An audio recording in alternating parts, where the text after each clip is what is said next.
We're live. So we have live with just a couple of, I just want to shout outs.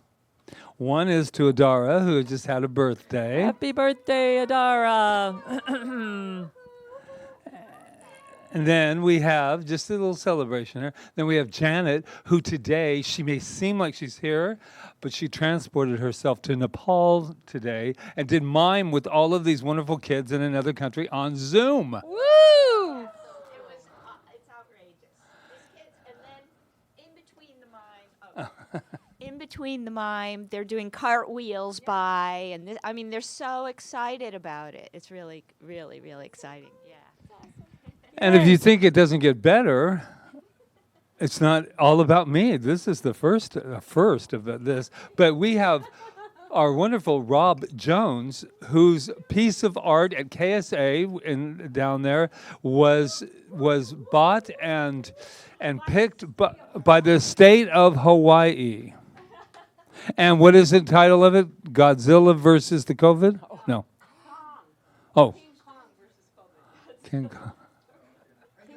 Well, what is the difference between Godzilla and King Kong? I think he's talking about the Kong Mountain. That's not. But Godzilla was the first film that Patrick Feren ever did. Okay. But anyway, we're not here about me and my film. Yes.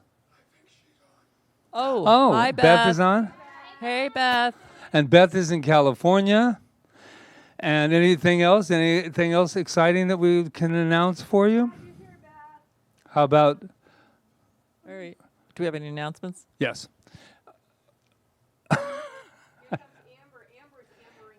Amber's ambering in. All right. And I think she's the last one, right? No, Umberto. So go ahead with the announcements. All right. So there are only very few announcements. Marion's Tai Chi class that's starting on next Saturday, not this Saturday, but October this Saturday. 17th. From 10 to 9:30 to 10:30. Thank you. And then the only other thing was one other thing. What was it? No, Beyond Limits is done. Oh, I don't think Flying Solo is going to fly, so you don't need to worry about it. We'll redo it in January. It's nesting. Yeah, it'll come back in January. We don't like to push these things if they're not, blooming. We just realized that something else is wanting to be born. I want everybody to relax. As Deepak Chopra said on his, he actually was doing a thing. He was coughing, and he goes, "Everybody settle down. I'm fine."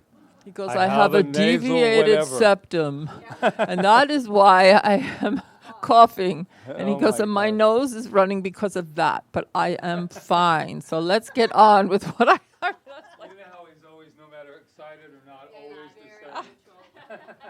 He said, so I will be sniffling through this. Anyway, all right. Anything else? All right. All right. Well, let's get started. Let's just take a deep breath. Let's not let go of all the excitement. No, let's just take it and bring it in right where we are here in the center of all beingness, our beautiful heart space, our amazing energy, just taking a deep breath and letting it out slowly. Taking another deep breath. And letting it out slowly. And just being very conscious of our breath, just coming gently from our heart. Knowing that everything we hear tonight and everything we speak tonight will come from that place.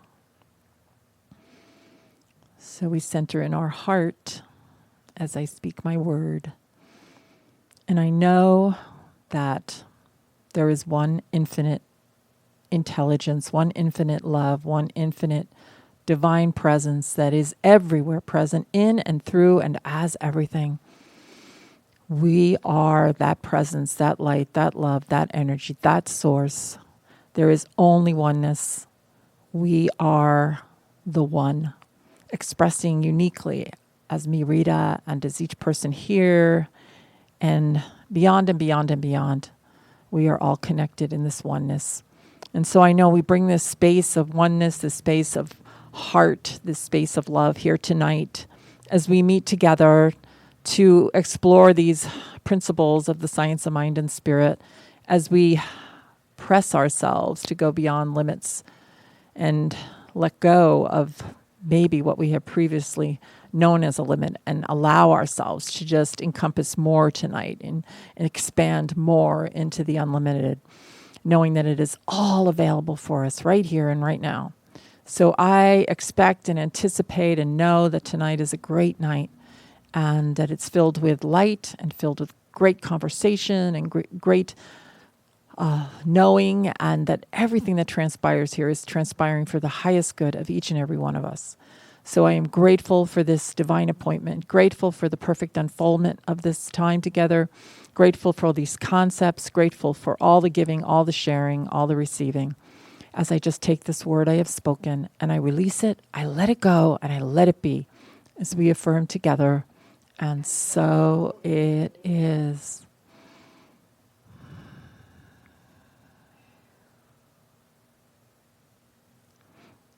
Umberto appeared.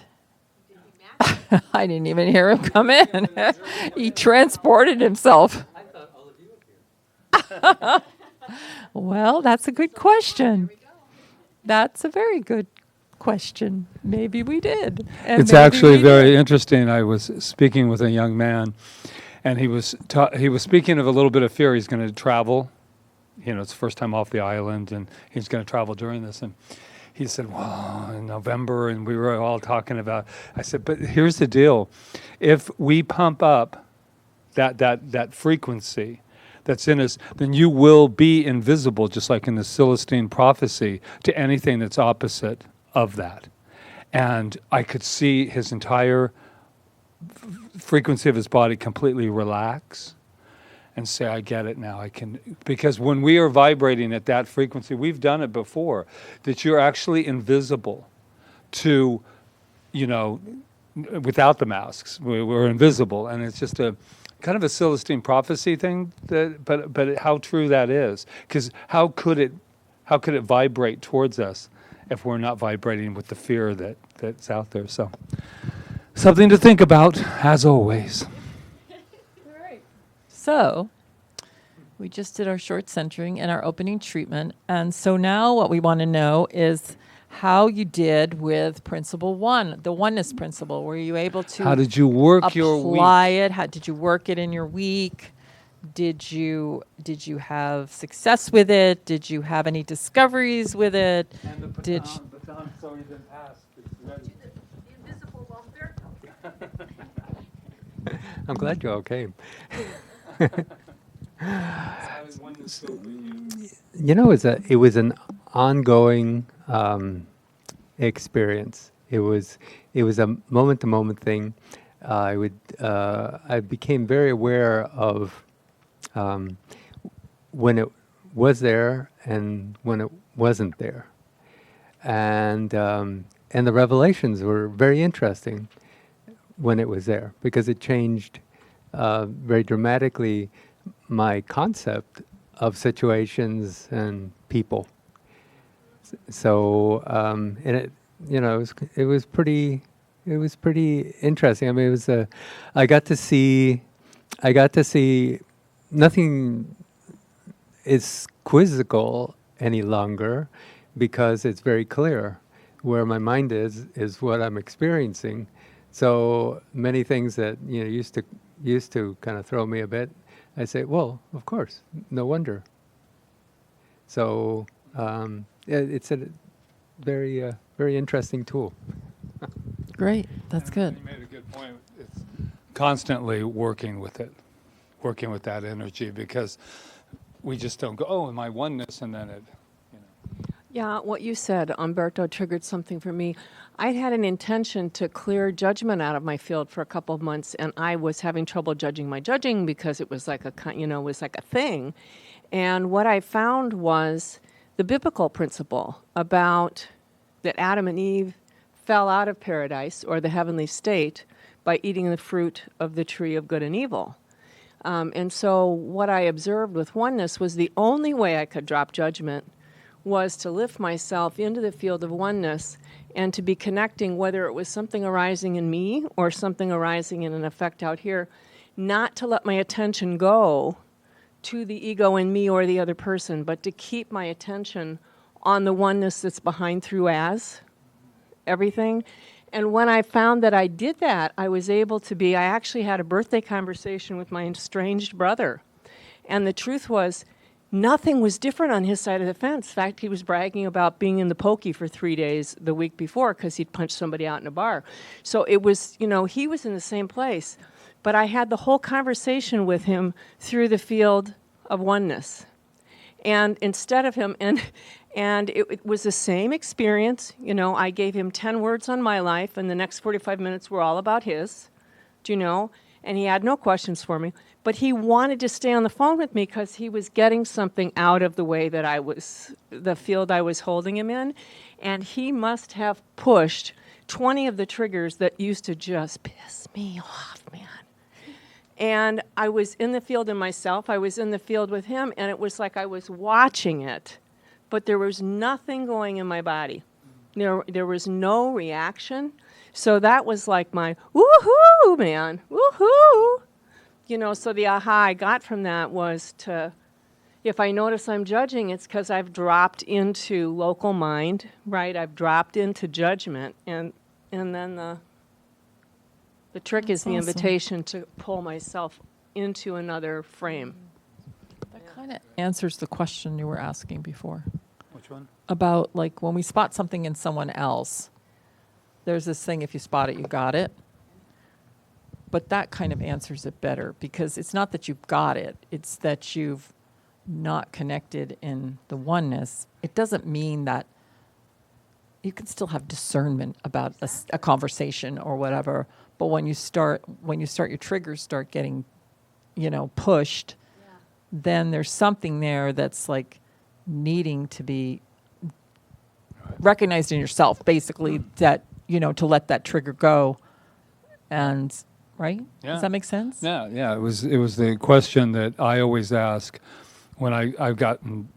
I had a couple of times this week, just boom, just push the trigger, push the button of defensiveness. And I said, after I went, and I don't get it, and after I went to the humane side of things, I always tell Rita, I said, I'm more interested in the question, why did I react so strongly to it? That's the most, that to me, and that never used to be a question I would first ask, because I would let you know how much they were, like, you know, totally out of alignment with me. But that's a question. Why am I reacting so, upset, this much intensity? And then when you find the answer, you know what the trigger is. Anyone? Yeah?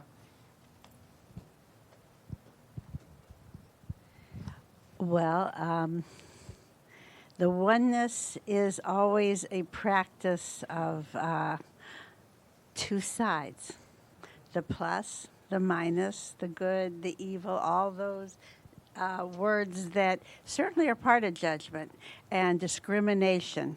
I found myself thinking about when something did do those triggers, and I was with people who were very diametrically opposed and confrontational, that to step aside and to love it anyway. Because to me, the part of it is not just loving the good, the great, the blessings, all of the wonderful things, but oneness means both sides. And that was, of course, it's the greatest challenge, you know, and yet at the same time, for me, it was loving it anyway, being with the highest good anyway, because that is God, the good and the plus and the minus, both sides. So all of the people in this room are pretty much looking for the best, or the best, focusing on the best, being grateful for the best. But finding the opposite, living with the opposite, and just like Mother Teresa and all the great ones, loving them anyway, even though when they're in bad behavior. Well, it's interesting because there's this our friend Terry Taylor who just passed away. His memorial is on. It'll be on Facebook Live. It's going to be on Saturday at 11 o'clock. No, 11 o'clock our time. 11 o'clock our time. Anyway, there's this beautiful. They had like a ceremony for him in Ghana, and because he built a school there, a hospital there, and so they had their own service for him, and then they sent us the video, and the guy said. The priest, I don't think he's a priest, Brother Ishmael. Brother Ishmael, who's Teta. amazing, Teta from Ghana. He said, when people kept telling him, don't meet this man, he's very shrewd, don't meet him, he's shrewd, and they kept saying, and then he said to himself, you know what? I am going to meet him because I don't care what you say, I'm going to see God in him, no matter what. I'm going to meet God. And he met Terry, and, the rest is history. They just were great friends. And it made me- But it is true, because if you can see God in the other person, even though they might not be acting in a way that's pleasing to you or whatever, but if you can see God in them, you can higher the vibration. Yeah. It was what you were saying. You can bring the vibration up of the whole thing. That's why it's our words are so important about what we say pre anything. When somebody says something like, "Oh, have you met Terry?" and he's really shrewd, and then what are you supposed to walk in with? You're going to walk in with, you're going to walk in going, is he shrewd? He doesn't seem like he's shrewd. Do you know what I mean? It's like what women have been through. I heard it. There's some debate thing going on, but but they had said, yeah, she was very. Ambitious and in other words, because she's a woman, I'm always laughing because a woman shouldn't be acting so, like, oh, we better watch out for her. She's really a tough one. But I have never heard them say that about a man walking through the door, like, oh, wait till you meet him. He's a toughie. No. So it's the same thing. If you set him up that she's really high strung and better watch what you say with her because, and then all of a sudden you walk in, what are you going to expect? That's why this teaching is so important for us because we can do something different. We can choose something different. The exercise that you had that we were writing on something? No, not the sixth question, but the oneness. No, the oneness. The oneness you were just supposed to observe it all Just week. ahas. And ahas that you might have had. Does anybody else have anything Any they want to share? ahas? Where did we ever get the word aha? Aha. Okay, so there are things that stopped flowing, that stopped working well. And I needed to look at that and go, okay, well, if this isn't working right, what will? And what can I receive from this? And can I use this as an opportunity for whatever else is really supposed to happen now? And so I decided, well, from now on, all I'm going to do about this is receive. And oh my God, then everything around me, I'm receiving so much. And maybe I would never have noticed a half of them, maybe 3/4, or even maybe all of them. But so all kind of opportunities, and I haven't, still everything is just evolving. And I'm like, wow, the opportunities, I'm just going to receive and just see what that is. What does that mean? What do I really love about that? And then I'll wake up in the morning, like I woke up thinking about something, and that I was like, whoa, I'm in a spiral, and this isn't there. And so it's just a matter of really shifting maybe what I'm thinking about here. What is the gift? If I was to think about it as the gift that I'm receiving from it, and it lifted. So that changing everything into I'm just going to open up and receive what it is. And then like what you were saying, if something keeps coming to me that's a negative thought, I go, well, what am I really feeling? Let me feel it. And I don't think I've ever really done that very well at all. So I'll just sit in it. What am I feeling? It's okay, whatever it is. And it's really not even about this. It's just a response to something I'm thinking. So thank you. Yeah. It's great. Thank you. Yesterday, wait, today's Wednesday, right? So yesterday I was able to observe a very and it just occurred to me right now that this was a great demonstration of the oneness of the universe. And this is 12-step program related, so I'll try to not share too much past the anonymity. But I was attending a meeting on Tuesday evening that's in this one spot every night. And as we all arrived to the meeting, there were maybe about 20 of us. There was a couple there that were cooking dinner in this pavilion that we were meeting on. And so we just go about our business. We all gather and start doing, what we do and sharing and all of these. And at the end of the meeting, the woman in the couple starts sharing about how she had been told the day prior that she had needed help in this arena. And she had prayed to God that if this is what she was supposed to have, to please make it easy for her. And all of a sudden, we're having this meeting around, her and her boyfriend had decided to cook dinner at this pavilion, and just so happened that this meeting ends up pouring around her and unfolding around her. And I'm sitting there, and we're all sitting there like, and her share's just going on about her life story and how she's so grateful. And it was just such a beautiful, wow, that is amazing how this universe works. So it just came to me and I had to share it because it was just incredible. That's wonderful. How easy it can be when we just ask and let go. Anyone else? Yesterday was my birthday, so yes, we have the same birthdays.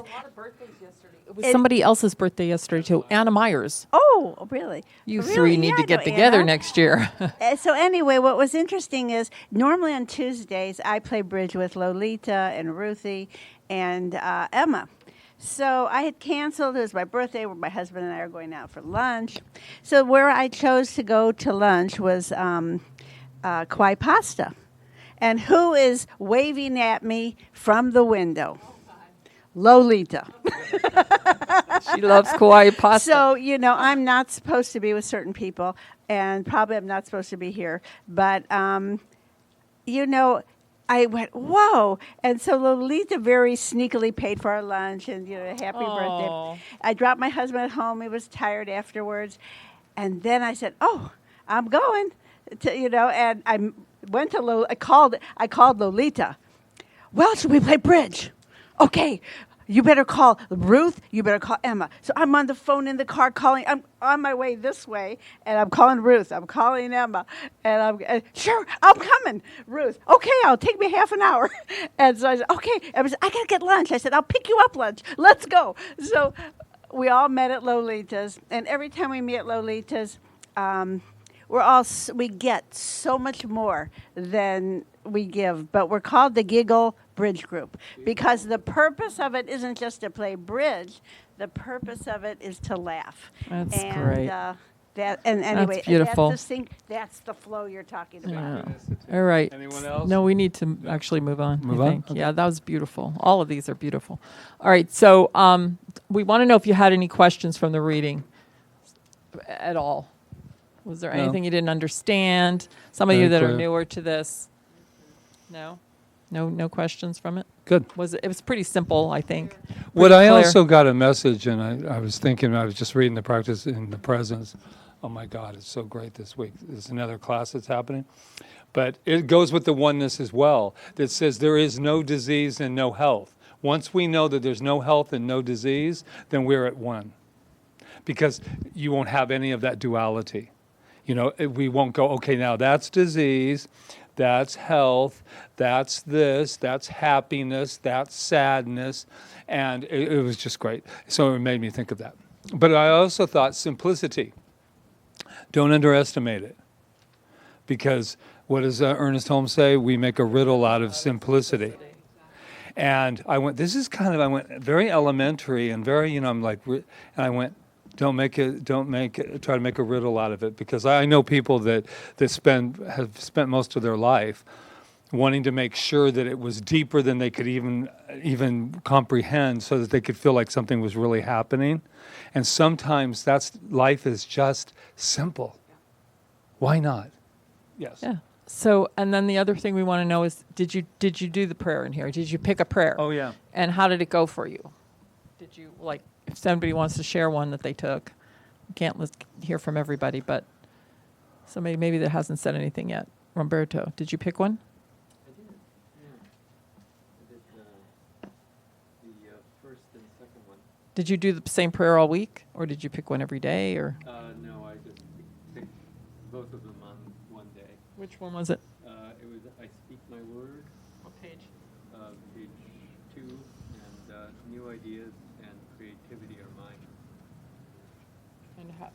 And were you able to, how was it? Yeah, that's always. Yeah, that's all I want to know. You don't have to, like. Yeah, it was good. There was it seemed like a real clear tool.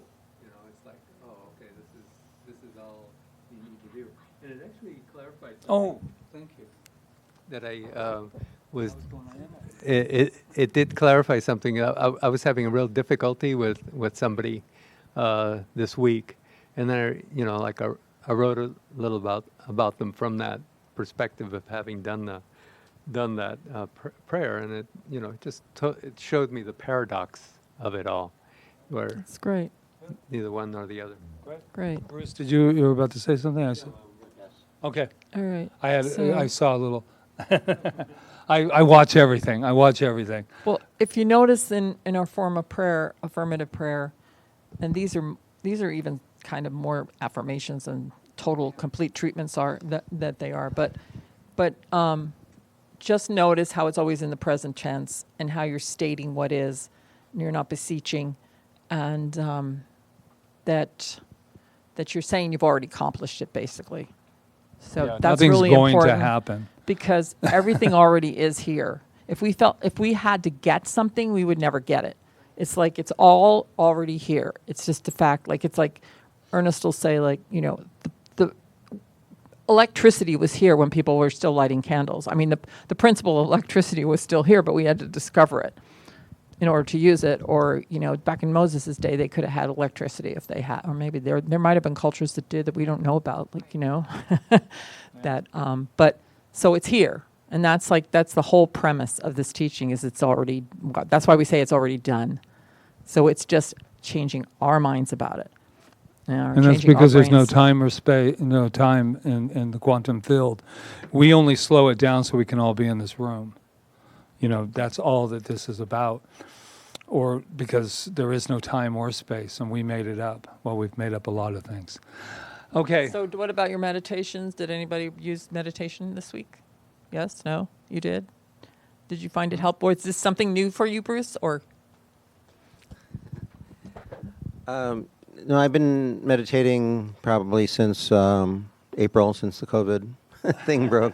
Changed my schedule, and I had time for meditation. And it's always been helpful and calming the mind and clearing. And then afterwards, with a calm mind, I can kind of get focused on the reality and move forward. Get focused on you mean like your everyday stuff? The everyday Are you able stuff. to We take have it to into clear the mind first, and then can Right. focus on the practicalities of everyday life. Right, and the whole goal of this teaching is to be able to take that into the practicalities of everyday So life. that's why we're doing it first, That's- clearing, yeah. just like what you're So doing. it's great, then- like if you can start your day that way and then bring it in, and then any time during the day when you fall off, you just take a deep breath and recenter yourself. I wasn't sure if you were like cracking your knuckles or. And yes, the hand. It's so interesting that you were mentioning Deepak Chopra at the beginning of class, because I was having difficulties over the last couple of weeks just like feeling present in my meditation. And instead of just doing not guided meditation, I decided to try some guided meditation. So I found a Deepak Chopra that had these beautiful affirmations. It was like the A to Z. And I've been doing those every day, and it's been super helpful, actually. And in like practicing that, keeping the other people are one with God. They are a reflection of you, like keeping that, it has been helpful in that too. And it's helped keep me nice and even keeled throughout the week. Something happened yesterday that I'm not really sure. I'm still processing it, but it feels like it's like better today. But I love that. I was like, oh, it just so happened I was listening to Deep Rock all week this week. That's like, you should experiment with different types and see what works for you. There's so many on YouTube. You can never run out, right? Even now, Joe Dispenza's, all his meditations are on there, shortened versions of them and stuff. So. There's a guy that plays the piano just beautifully. That one I love. He's got he sits there. It's like a 3 hour. Some of it's 3 hours. Some of it's an hour and 15. And you can tell he's a pro. And it must have been through the COVID, right? He's just probably going, well, I just play. And he's playing it, and it's just beautiful. Yeah, go ahead. Oh, hello. Oh, is it one of those fancy schmancy things where you have to push it twice? Last week, that's you. No, that was you. No. Last week, let's go through it real quick. What did we understand? The understanding of God that meets daily needs. We've been talking about it tonight. A system of reasoning that doesn't fight science. Yes, does not fight science. Fulfillment of spiritual longings. If you are willing to, right? We also talked about our intentions. I don't know if that's on there, but open your mind to ideas of how creative mind works in you. The big, big thing in you doesn't work outside of you. It works in and through you. Learn methods of using those ideas. Apply them by testing them in the laboratory of your own life, which is what you're talking about. This is a practical spirituality. Laboratory? I don't know. I didn't type it. It came from the text. Oh, did I say lavatory? Oh, the lavatory. I don't care. Whoever uses that word. Well, there's plenty of experiments in a lavatory as well. So the science of mind is the study of a principle of being. That would be you. The source or cause from which all things a thing results. A truth which is unchangeable. And we talked about a principle being something that's unchangeable. Like it is. And that's what we're studying. We're studying the principle of being. Like, why are we here? What are we doing? No, not why, but how do we connect to the cosmos? What is our place there? We're going to be doing the law of cause and effect, not the law of cause and effect, the creative process tonight, and how that works in the universe and how it works within us. So. Yeah, it's a study of the principle of being. What's being? Life, right? We are beings, human beings, being in life, right? So, keep going. So let's... Okay, so we went over these 6 questions, and I had several ahas about this. Not going through it fully, but I was telling Rita just before we started, if you answer... and really truthfully answer it, not just what sounds good or what would feel good. I'm talking about we're going to get your ahas, but about the 6 months. If you were healthy and you had 6 months to live, well, sometimes I'll kind of go over that. It's just like, oh yeah, I would do this, I would do that. But I'm talking about really, if you really answered these questions from the deepest part of your being, I'm talking about me, anyone. You would absolutely know where you were in the world today. And I was going through that. If I really, truly, because I didn't really answer it fully, the 6 months, it would let you know where's the next evolution for your life.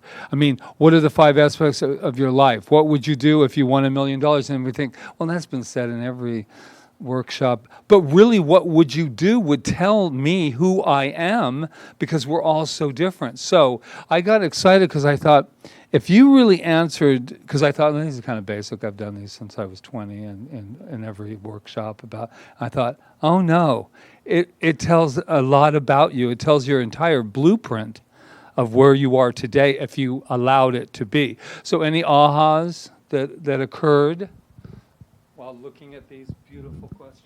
Well, one was, as you're saying, these are questions I've used before, and so what really stunned me was how differently I was answering them now.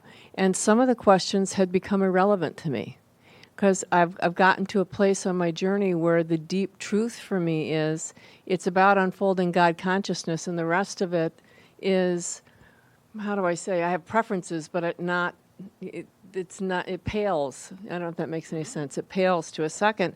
So what have I wanted to do but was afraid to attempt? The answer truly was nothing, and what would I do differently? And the answer was one thing, was just to make sure before I left anyone that I told them how much I loved them or what I appreciated about them, which I already intend to do, but I'd be squeaky clean about it. So it was really an aha for me that some of the questions really didn't. Yeah, I get what you're saying. Yeah. And I think they're basic questions, really, but what they're saying, the answers that you give, to me, this is what it's about, is that, and you obviously have reached that pinnacle of, of that there's nothing there that threatens you or feels like you can't do it or whatever, or would want to do it even if you didn't want to do it or whatever. But I think it's what they're trying to say is, like, if you really believed that there was a power that was unlimited, that was expressing through you, nothing, and I mean nothing, could hold you back from anything. Exactly. So that's to me what it's saying. So what great thing would you like give your life to if you were absolutely assured of success? Well, we are already assured of success. And I think it's asking us that. It's like saying, okay, so why haven't you done it? You're already assured of success. So why haven't you just jumped off and done it? Right? And so anyway, that's what I That's I a good think. point. I mean, I was in a session with someone and they said, I wanted that divine purpose that you talk about, Patrick. I want that thing, that divine purpose. So she doesn't live here. She lives in another state. I'm going to send her these, actually, because this will help her where she's at now, because I think we're waiting for something to drop out to tell us what our purpose is. And basically, for instance, if I'm afraid to do it, it's like, say, about the 6 months, I wouldn't want to leave. There's certain things I'm not going to share it, believe it or not, because I share everything. But there's certain things that I looked at it and I thought, I wouldn't want to leave. I would have regrets if I did not do a certain thing. It's very simple, but a very simple thing, but I haven't done it. And I'm thinking, wow, that's that important. And it kind of hit me because I went, if you were to leave, you probably would not regret it because you'd be in the beautiful atmosphere of the oneness anyway. But just on a practical term. So people were running around saying, I don't know, I'm feeling an urge to do something, but I don't know. And, my viewpoint on I don't know is just procrastination. It's just, as long as I can say I don't know, I don't have to take action.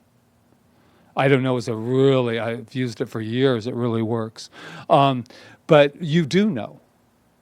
And that's what I'm saying, that these things kind of maybe activate people, but you do know that you know. Anyone else? Ahas, ahas, aha. Let me see if I can. I know this is a big one. Oh, see, what I realized I would do is I would love everybody up so much. I would just, and I realized, I'm like, what am I wow. Yeah, I mean, like when I was a kid, I used to do that, and at least a lot better than now. And then I just realized, oh my goodness, there's no reason not to. Yeah, it was big. How exciting is that? That's huge. That's awesome. the question we ask ourselves. You go, I would do this and I would travel the world. I heard somebody say, what do you really want? And I love it when you ask a question and somebody actually answers it. What do you really want? I want to get out of here. Go. Go. It's like, I know, but go. Oh, no. Oh, I said that, didn't I? And you could tell the beauty that came over telling the truth. Right? Just beautiful. Yeah. The unlimited self. Anyone else? It's really good to be honest with yourself too, right? Yeah, and not fool yourself. Yeah, just really be honest, even if you don't want to share it with us. To just actually be honest with yourself. Answer them very superficially. Yeah, but in the quiet of your own mind, and then ask yourself, if I'm unlimited, why not? Yeah.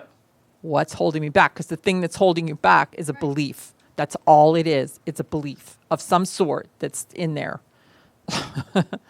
And beliefs can be changed. Today was a very interesting day because it kind of relates to the questions we're talking about, 6 months to live, because I signed my trust today. Went to the notary, put down all my assets, my son gets this, and thank God I only have one. And then I said to my husband, I said, this is where I want to, put my... I had to write the question, do I want cremation? Do I want burial? Really serious, pretty questions. And so in this trust. And there's a part of me that really hates the idea of being burned, even though it's more efficient and everything. And yet at the same time, then of course you talk about all the opposite. But it puts you in touch. So I said to my husband, this is where I want to be buried. And I took him to the graveyard or whatever, where the ashes or whatever will be, as well as other places. And you had to write down on your trust, okay, I've decided I'm going to be cremated. Please put my ashes in this place, this place, this place. And then we went to the graveyard, and he didn't even know. We've been here 46 years. He didn't even know that graveyard existed. And we went there, and we walked around the graveyard.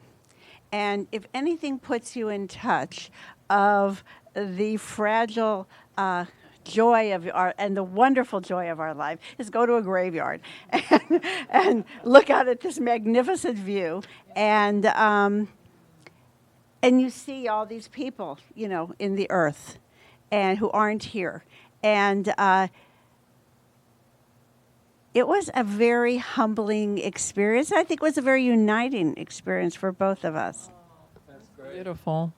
Yay. Yeah. Thank you for sharing that. Yeah, so field trip to the we'll all go to the graveyard together. Well, one of the things in practitioner studies you have to do is you have to write your own memorial and present it. And Which I always think is it's a really cool It's one of idea. the favorite exercises of everyone because it really does get you in touch with that. Yeah, I know, right? Yeah. Yeah. Wow. Anyone else before we move on? Umberto? The memorial is a little bit like what this is. When I was doing it. 'Cause Wait, talking to the mic. I noticed that I was surprised that when I looked at this, because I have this sense of unfulfillment still, and yet when I look at the list, because there's these projects that are kind of slow moving, but when I look at my list, it's like most 3/4 of the things on there I'm actually doing, like I'm swimming, I'm riding my scooter, I'm working on my projects and various things, and so that's good. But it also brings out some of the things that are like real dramatic expansions from that, and that was interesting to see too, because I could get into the expansion as well. That would probably be more fulfilling. That's great. Yeah, I know writing this book that I'm going to have ready for the first of the year, it also is like these questions, because it's not about stories, it's about how do I feel right now. And it's been I always tell Rita, I said, and I keep wanting to get out of it too, because because what will happen is I'll go, oh, don't be in the past, let go. And I said, you're just deterring. You finish this up because you need to do this, not for you, but for others as well. I had just really a profound aha. I realized I wanted to share. It felt like the most important thing was that when I came to the island, I had come off doing some big things in the world, and I had always been somebody who'd done things in the world. And being here, I was like, well, what's the next thing I'm doing in the world? And what I got to number 5, and CSL has been a part of it, and the science of mind studying I'm doing has really helped me focus it, was it's not anymore about the kinds of activities that make me feel the best. I can actually feel phenomenal in the face of someone criticizing me if I am connected to source within and I am focusing on that in the other and I'm not resisting what's happening in front of me. And so what I got is that the shift for me is it's not anymore about the outer effect. It's really, for me, about what's the truth about the vibration I'm embodying right now. And if I'm washing the ditches and I don't say anything I'm doing is any less than anything else. If I'm washing the dishes and I practice this, it was like, oh my God, it really does work. And I'm washing the dishes, having done my breath work, really being in my heart, and I'm connecting with Source, and I see this dish is God. Oh, well, holy moly, I'm cleaning God. Do you know? And it just feels, so that was my aha, that it isn't what I do, it's what I'm bringing to everything I do. Beautiful. Thank you. Yeah. Well, it is. Yeah, You're- this is fingers. And the other things about this is I'm gonna have to that get used to it. we're discovering ourselves, and at the same time we're discovering God. Because that's who we are, expressing as ourselves with all of this. It doesn't matter where we're at. Everybody's at a different level with it, and that's fine. But we're getting to know ourselves, and as we get to know ourselves, we get to know God. At least that's what we teach in this teaching, you know.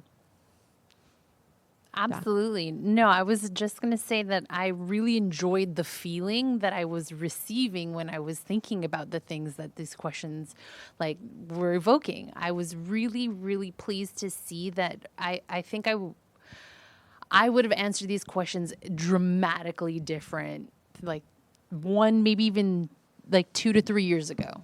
And I was so surprised that, and I'd granted, part of it is that I'm very much immersed in this teaching right now, but most of these things were spirit related and were alignment related and were oneness related.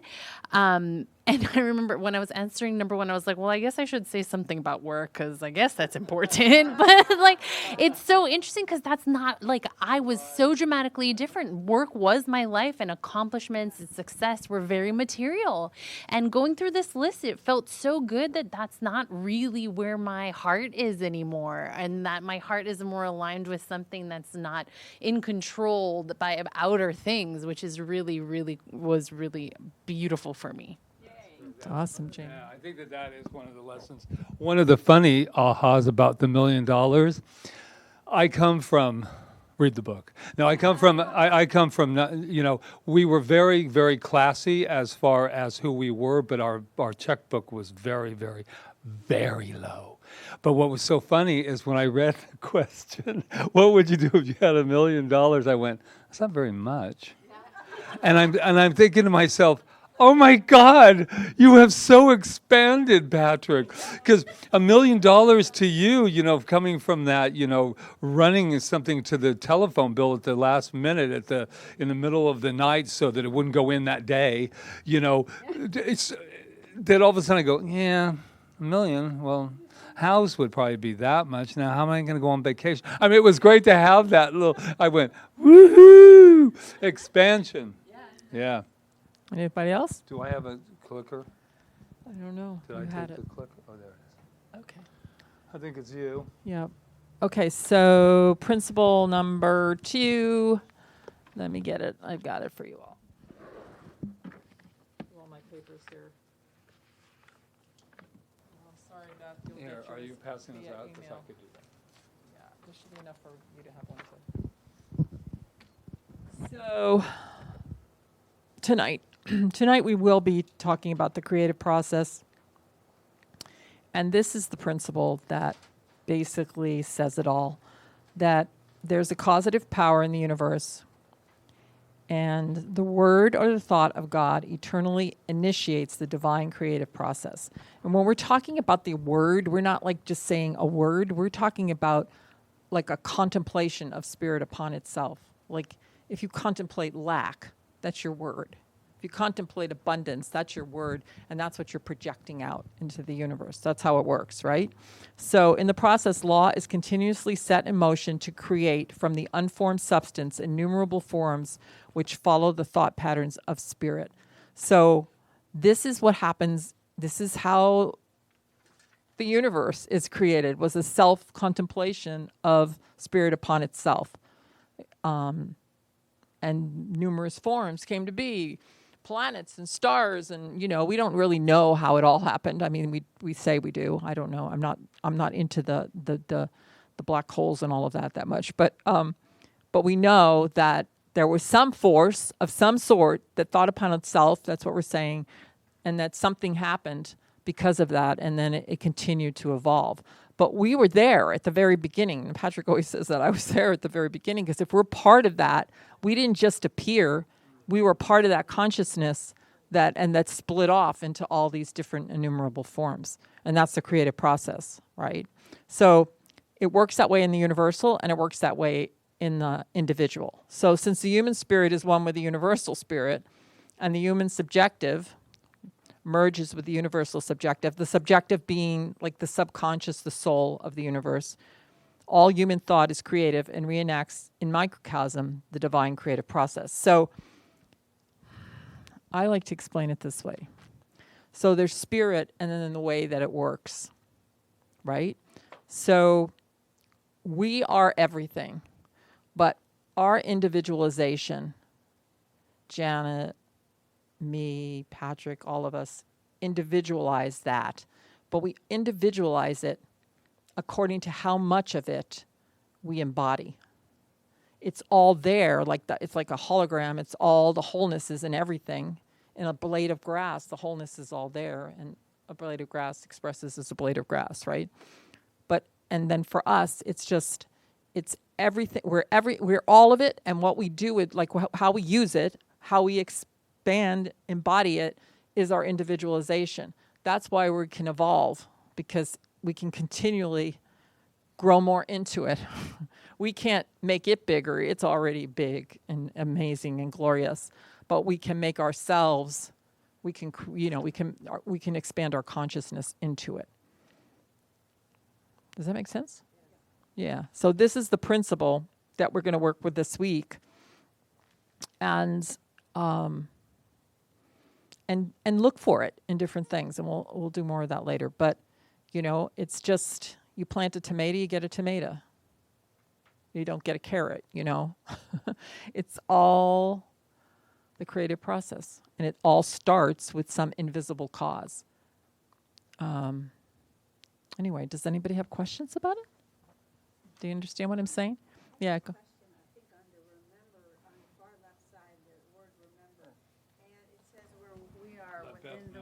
I'm sorry.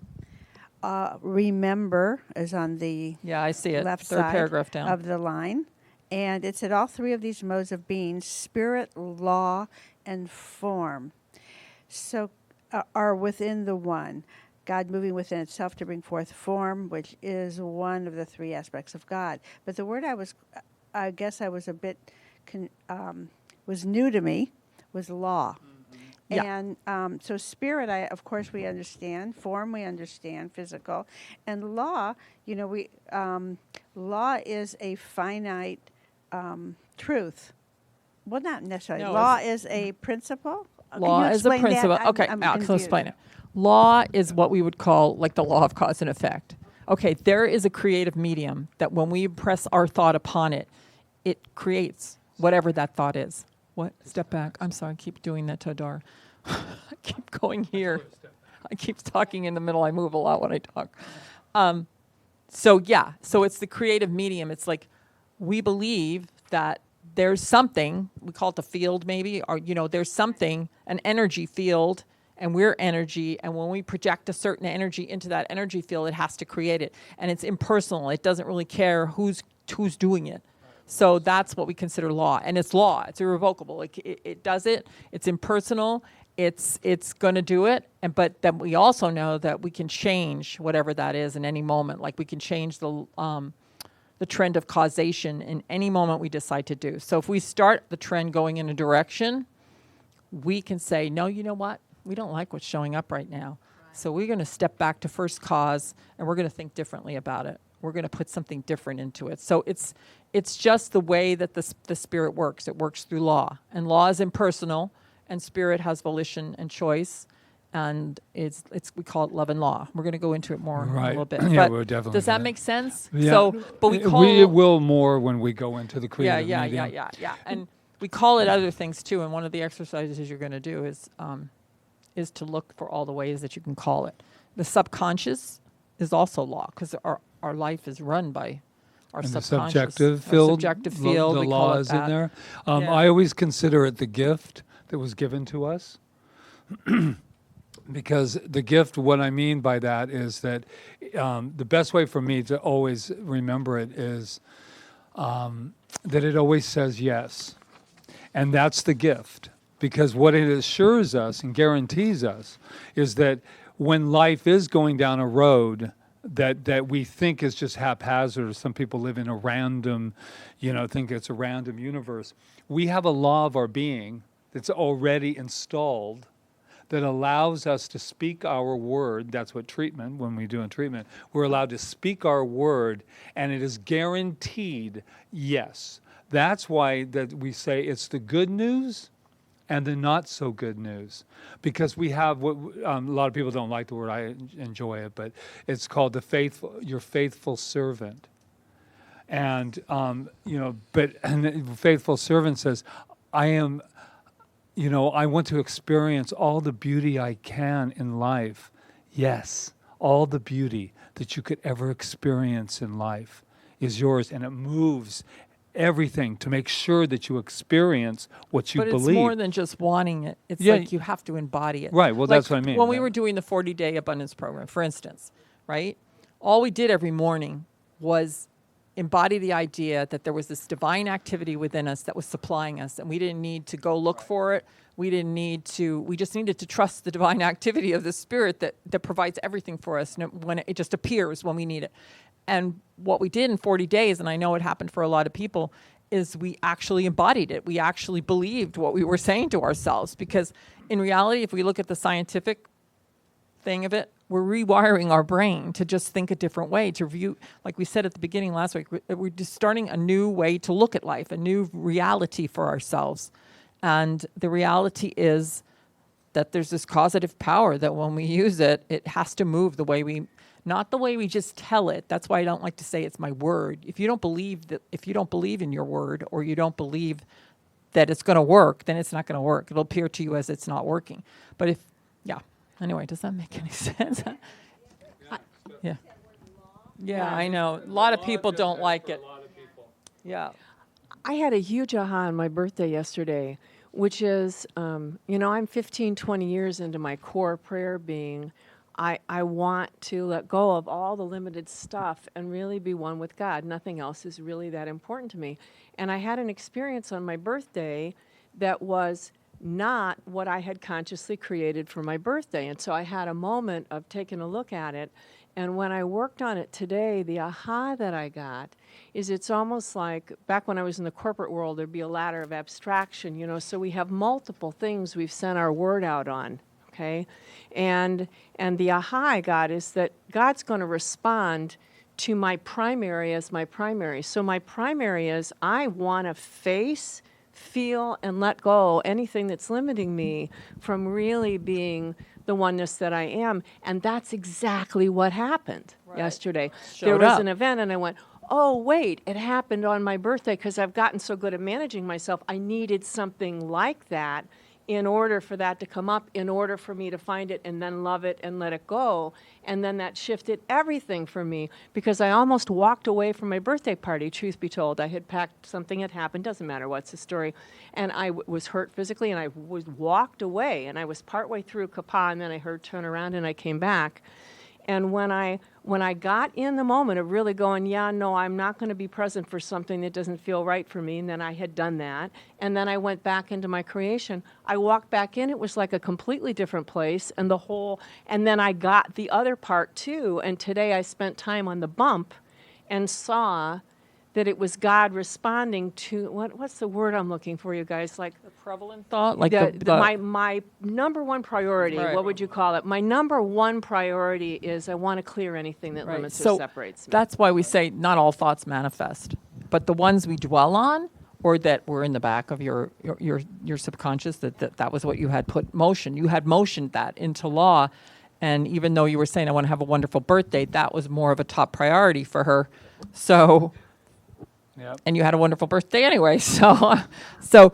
And then the other thing is there's something called the law of averages, and so what we're trying to do here is not be in the law of averages, to be in conscious control of our, I don't like the word control, but consciously be using the law.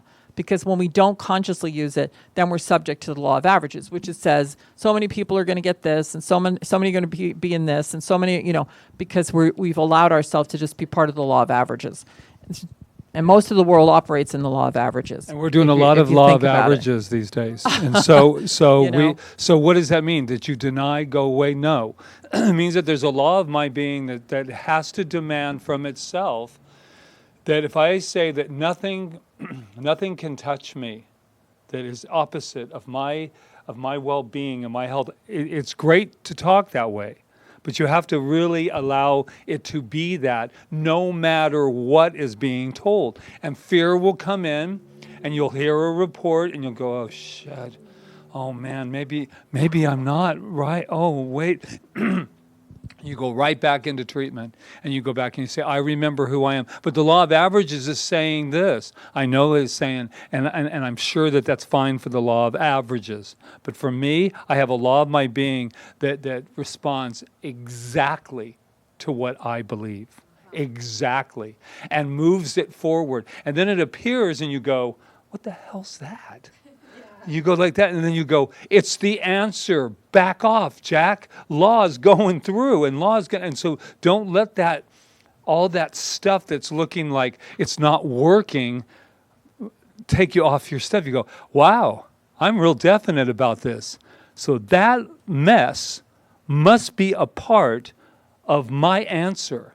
So there you are. And if you're not, you need to go. I mean, that's the kind of chutzpah, what do they call it? Something that Right. you need. We're going to take a short break, and then can you just, What? I was going to have you just finish that was it. all of your, oh, hello. What that was pretty much it. I Oh, think. really? No, Wait, hold on. I just want to, so that we can come back to the creative process. Oh, we can do that. Let me just say this last thing Yeah, because yeah. it kind of takes us into it. All right. Yeah.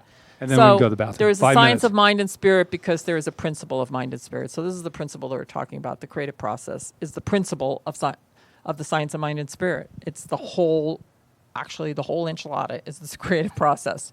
And when we get that and we get to know that that's what's happening within us and it's happening in the whole, COVID-19 didn't just happen. It was a collective thing that happened. That's what I know. It was collective. It was the collective consciousness of the mass consciousness, and for whatever reason we brought it forward.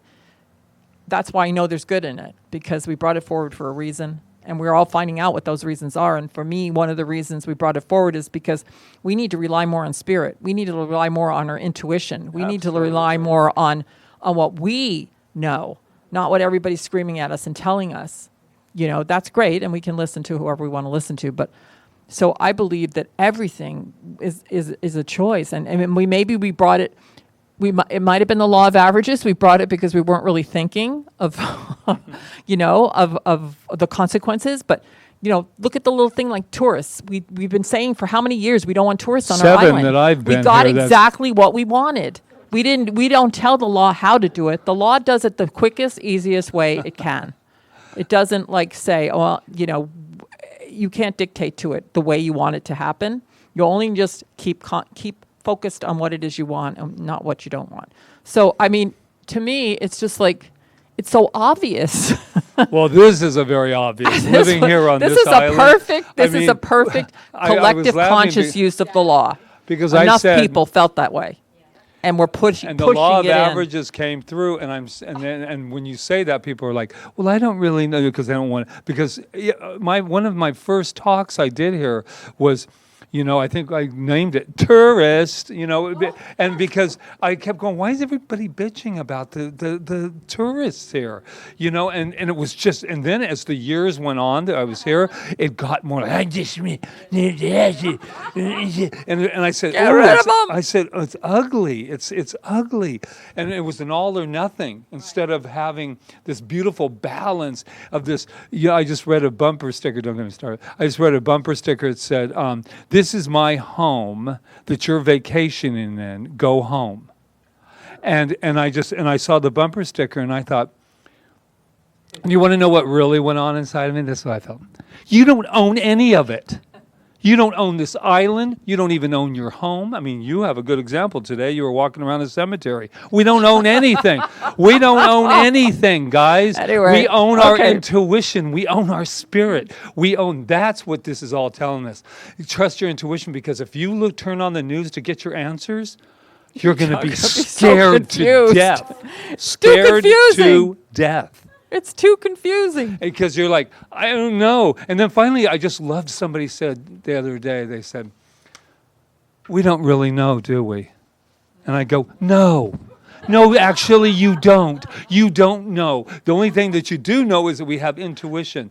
10 people we can have 100 people, and I'm not saying don't wear a mask. I'm just saying wear your mask. But it goes beyond that. And so this is a beautiful time in our lives to not say that we want our island to be different. We want it to be not so crowded. But I mean, one last one. So I'm running down the thing this morning, and the girl runs on her bike, and I see her all the time. She goes, the terrorists are coming back. And that dramatic. It was Janet. It was just. No, no. But, All right, let's take a break. All right. No, and that was it. So I was running, and I said, well, maybe our vacation is over. That's what I said. All right. You guys had a conversation? No. No. All right, break time. I pushed her about